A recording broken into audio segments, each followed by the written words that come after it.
ಚಿಕ್ಕಬಳ್ಳಾಪುರ ಜಿಲ್ಲಾ ಕೇಂದ್ರದಲ್ಲಿ ಕಾಂಗ್ರೆಸ್ ಪಕ್ಷ ಕೇಂದ್ರ ಸರ್ಕಾರದ ಬಿಜೆಪಿ ಆಡಳಿತ ನೀತಿ ವಿರುದ್ಧ ತೀವ್ರ ಪ್ರತಿಭಟನೆ.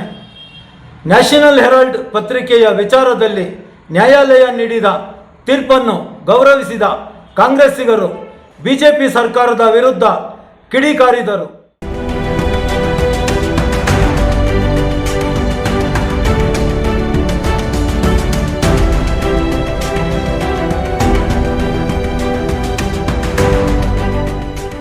ದೇಶದಲ್ಲಿ ಏನು ನಡೀತಾ ಇದೆ, ಈಗಾಗಲೇ ಜಿಲ್ಲಾಧ್ಯಕ್ಷರು ಮಾತಾಡಿದ್ದಾರೆ, ಲ್ಯಾಂಡ್ ಸ್ವಾಮಿ ತಿಳಿಸಿದ್ದಾರೆ.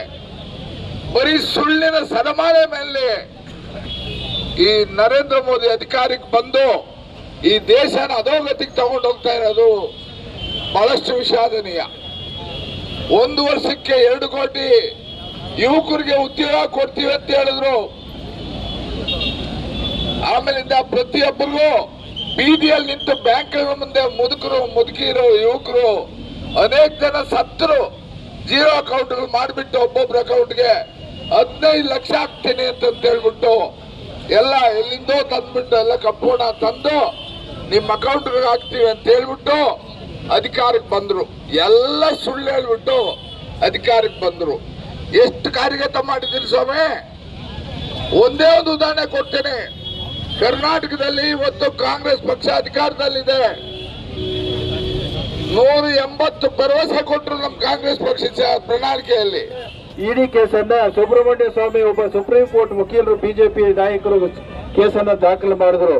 ಆದ್ರೆ ಅದೇ ರೀತಿ ಟ್ರಯಲ್ ಕೋರ್ಟ್ ಅಲ್ಲಿ ಸಹ ಇವರು ಇಡಿ ಅವರು ಒಂದು ಕೇಸನ್ನು ಹಾಕಿದ್ರು.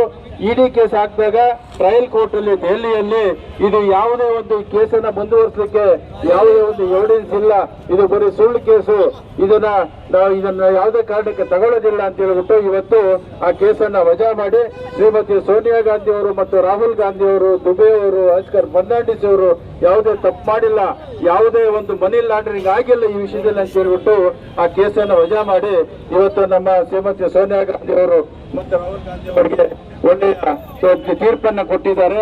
ಆ ಒಂದು ನ್ಯಾಯಾಲಯಕ್ಕೆ, ಆ ಜಡ್ಜ್ಗೆ ನಾವು ಭಾರತ ದೇಶದ ನಾವೆಲ್ಲರೂ ಸಹ ಕೃತಜ್ಞರಾಗಿರ್ಬೇಕು ಅಂತ ಹೇಳ್ತಾ, ಇಂಥ ಒಂದು ಘಟನೆಗಳು ಆಗಬಾರ್ದು.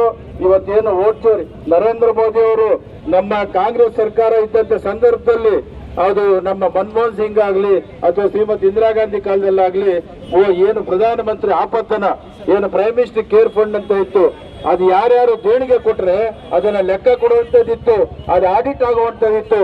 ಅದನ್ನ ನರೇಂದ್ರ ಮೋದಿ ಅವರು ಈ ದೇಶದ ಪ್ರಧಾನಮಂತ್ರಿ ಆದ್ಮೇಲೆ ಅದಕ್ಕೆ ತಿದ್ದುಪಡಿ ತಂದು ಪ್ರೈಮ್ ಮಿನಿಸ್ಟರ್ ಕೇರ್ ಫಂಡ್ ಅಂತ ಮಾಡಿದ್ದಾರೆ. ರಾಷ್ಟ್ರೀಯ ಮಾಜಿ ಅಧ್ಯಕ್ಷರಾದಂತಹ ಸೋನಿಯಾ ಗಾಂಧಿ ಹಾಗೂ ರಾಷ್ಟ್ರೀಯ ನಾಯಕ ನಮ್ಮ ರಾಹುಲ್ ಗಾಂಧಿ ಅವರ ಮೇಲೆ ಏನು ತನಿಖಾ ಸಂಸ್ಥೆಗಳು ಸಿಬಿಐ, ಇಡಿ ಇದನ್ನೆಲ್ಲ ಬಳಸಿಕೊಂಡು ಕೇಂದ್ರ ಸರ್ಕಾರ ಕೇಸನ್ನ ಮೊಕದ್ದಮೆಯನ್ನ ಹಾಕಿಸಿದ್ರು. ಇವತ್ತು ನ್ಯಾಯಾಲಯದಲ್ಲಿ ಕ್ಲೀನ್ ಚಿಟ್ ಕೊಡುವುದರ ಮುಖಾಂತರ ಇದರಲ್ಲಿ ಯಾವುದೇ ರೀತಿ ಒಂದು ಬೇಸ್ ಇಲ್ಲದೆ ಇರೋಂಥ ಕೇಸ್ ಇದು ಅಂತೇಳಿ ಒಂದು ಕ್ಲೀನ್ ಚಿಟ್ ಕೊಟ್ಟಿದ್ದಾರೆ. ದೇಶದಲ್ಲಿ ಬಿಜೆಪಿ ಸರ್ಕಾರ ಈ ತರ ಒಂದು ಮೊಕದ್ದಮೆಗಳನ್ನ ಹೂಡೋದು, ಭಯ ವಾತಾವರಣ ಹುಟ್ಟಿಸೋದು, ಜಾತಿ ಮಧ್ಯ ತಂದಿಡೋದು, ಇದ್ರ ಮುಖಾಂತರ ರಾಜಕಾರಣ ಮಾಡ್ತಾ ಇದ್ದಾರೆ ಹೊರತು ಇನ್ನು ಯಾವುದೇ ರೀತಿ ಅವ್ರ ಹತ್ರ ಒಂದು ವಿಚಾರ ಇಲ್ಲ. ಅವರು ಅಧಿಕಾರಕ್ಕೆ ಬರ್ಬೇಕಾದ್ರೆ ಒಂದು ವಿಚಾರ ಹೇಳಿದ್ರು, ಕಪ್ಪಣ ಏನಿದೆ ಎಲ್ಲಾನು ತಂದ್ಬಿಡ್ತೀವಿ, ಇಡೀ ದೇಶದಲ್ಲಿರೋ ಪ್ರತಿಯೊಂದು ಪ್ರಜೆಗೂ ಒಂದು ಅಕೌಂಟ್ಗೆ ಆ ಕಪ್ಪಣ ತಂದ್ರೆ 1 ಲಕ್ಷ ರೂಪಾಯಿ ಹಾಕ್ಬೋದು ಅಂತ ಹೇಳಿದ್ರು. ವರ್ಷಕ್ಕೊಂದ್ಸತಿ ಕೋಟಿ ಉದ್ಯೋಗ ಸೃಷ್ಟಿ ಮಾಡ್ತೀವಿ ಅಂತ ಹೇಳಿದ್ರು. ಸ್ವಚ್ಛ ಭಾರತ್ ಮಿಷನ್ ಅಂತ ಹೇಳಿದ್ರು. ಎಲ್ಲ ಸುಳ್ಳುಗಳ ಸುರಿಮಾಳೆ. ಇವತ್ತು ನಮ್ಮ ರಾಜ್ಯ ಸರ್ಕಾರ ಏನಿದೆ, ರಾಜ್ಯ ಕಾಂಗ್ರೆಸ್ ಸರ್ಕಾರ ಪ್ರಣಾಳಿಕೆಗಳು ಏನ್ ಕೊಟ್ಟಿದೆ, 5 ಗ್ಯಾರಂಟಿಗಳನ್ನ ನುಡಿದಂತೆ ನಡೆದಿದ್ದೀವಿ. ಅಧಿಕಾರ ಕೊಟ್ಟು ನಿಮ್ಮ ಕೊಡುಗೆ ನಮ್ಮ ಚಿಕ್ಕಬಳ್ಳಾಪುರ ಜನತೆಗೆ ತಾವು ಏನ್ ಮಾಡಿದೀರಾ ಅಂತ ತಾವು ಹೇಳ್ಬೇಕು. ಶೂನ್ಯ